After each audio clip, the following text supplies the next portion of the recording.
Oke, baiklah. Assalamualaikum warahmatullahi wabarakatuh. Perkenalkan, nama saya Aditya Chandra Winata. Saya dari kelas 2A Kesehatan Masyarakat, NIM 2015100025, mata kuliah Dasar Biomedik 2. Pada hari ini saya akan mempresentasikan tentang penjelasan kepada masyarakat tentang obat dan golongan serta cara penggunaannya. Oke, langsung saja kita masuk ke pembahasan yang pertama. Definisi obat. Obat adalah suatu bahan atau bahan yang dimaksudkan untuk dipergunakan dalam menetapkan diagnosa, mencegah, mengurangi, menghilangkan, menyembuhkan penyakit atau gejala penyakit, luka atau kelainan badaniah dan rohaniah pada manusia maupun hewan. Sedangkan menurut Parmenkes, obat menurut Peraturan Menteri Kesehatan Republik Indonesia Nomor 73 Tahun 2016 adalah bahan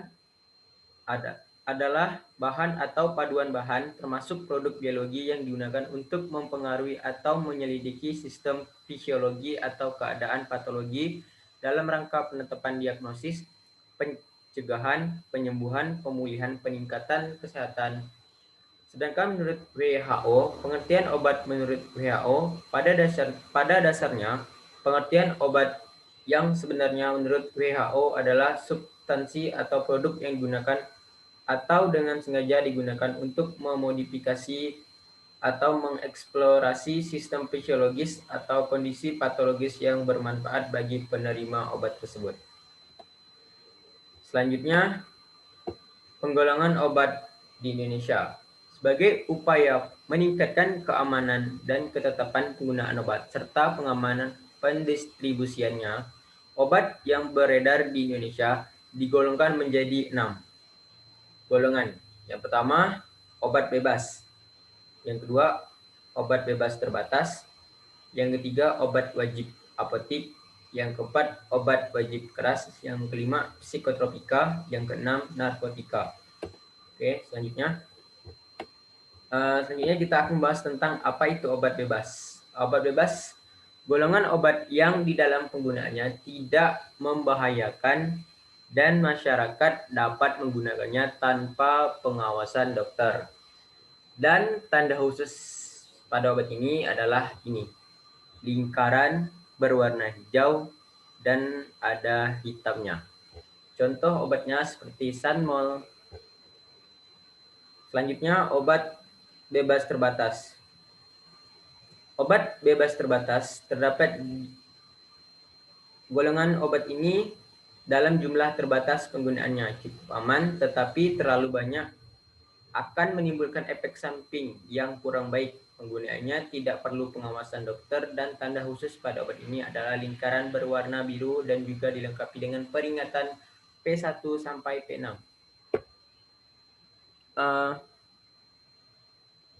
Ini contoh lambang pada obat dan ini saya akan memberitahukan contoh obat betadine. Ini ada lambang warna biru di sampingnya. Oke, selanjutnya yang saya maksudkan tadi yaitu peringatan P1 sampai P6, yaitu P1, awas obat keras, bacalah aturan pakainya. Sedangkan P2, obat keras hanya untuk kumur, jangan ditelan. Dan P3, awas obat keras hanya untuk bagian luar dari badan. Yang keempat, awas obat keras hanya untuk dibakar. Yang kelima, awas obat keras tidak boleh ditelan. Dan yang terakhir, yang keenam, yaitu awas obat keras, obat wasir jangan ditelan. Oke, selanjutnya. Obat wajib apoteker atau OWA. Obat wajib apotik merupakan obat keras yang dapat diberikan oleh apoteker atau APA kepada pasien tanpa resep dokter. Tujuan obat wajib apotik adalah memperluas keterjangkauan obat untuk masyarakat. Maka, obat-obat yang digunakan dalam obat wajib apotik adalah obat yang diperlukan bagi kebanyakan penyakit yang diderita pasien. Contoh obatnya yaitu obat luar untuk antiinflamasi, asam mefenamat, obat luar untuk inflamasi, ibuprofen tablet, obat alergi kulit seperti CTM. Selanjutnya obat keras atau Gevarlik. Golongan obat yang pemakaiannya harus di bawah pengawasan dokter. Untuk memperolehnya harus dengan resep dokter dan hanya dibeli di apotek dan termasuk rumah sakit. Contoh obatnya yaitu obat-obat antibiotik, obat suntik atau injeksi. Obat keras biasanya diberi tanda lingkaran dengan huruf K yang berwarna hitam. Seperti ini contoh obatnya. Dan obatnya itu Laudia. Dan saya juga mempunyai contoh obat keras. Ini seperti obat tetes telinga. Dan ini memiliki tanda lingkaran huruf K berwarna hitam. Oke. Untuk selanjutnya, obat psikotropika.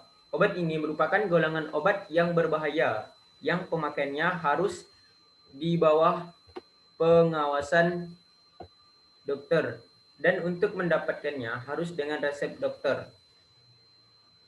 di apotek atau rumah sakit. Obat psikotropika adalah obat yang digunakan untuk tujuan pengobatan yang menyangkut masalah kejiwaan atau mental. Contoh obat seperti tablet Valium, Palisan B, Magadon, Dumolet.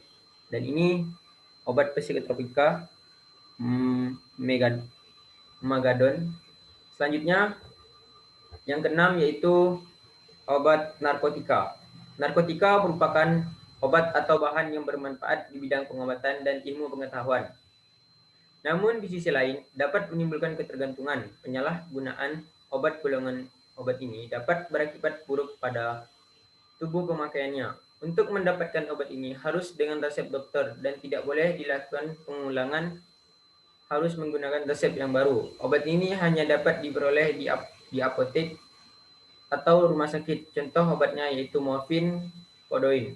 Untuk meningkatkan keamanan dan ketetapan penggunaan obat serta pengaman distribusi untuk golongan obat psikotropika dan narkotika, pemerintah melakukan pengawasan secara ketat dan ditertibkannya Undang-Undang Nomor 5 Tahun 1997 tentang psikotropika dan Undang-Undang Nomor 22 Tahun 1997 tentang narkotika.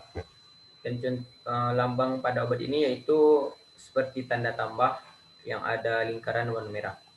Oke, untuk selanjutnya kita akan membahas cara penggunaan obat.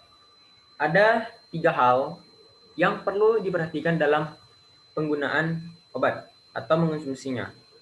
Yang pertama kita perlu perhatikan dosis, frekuensi, dan durasi penggunaan obat.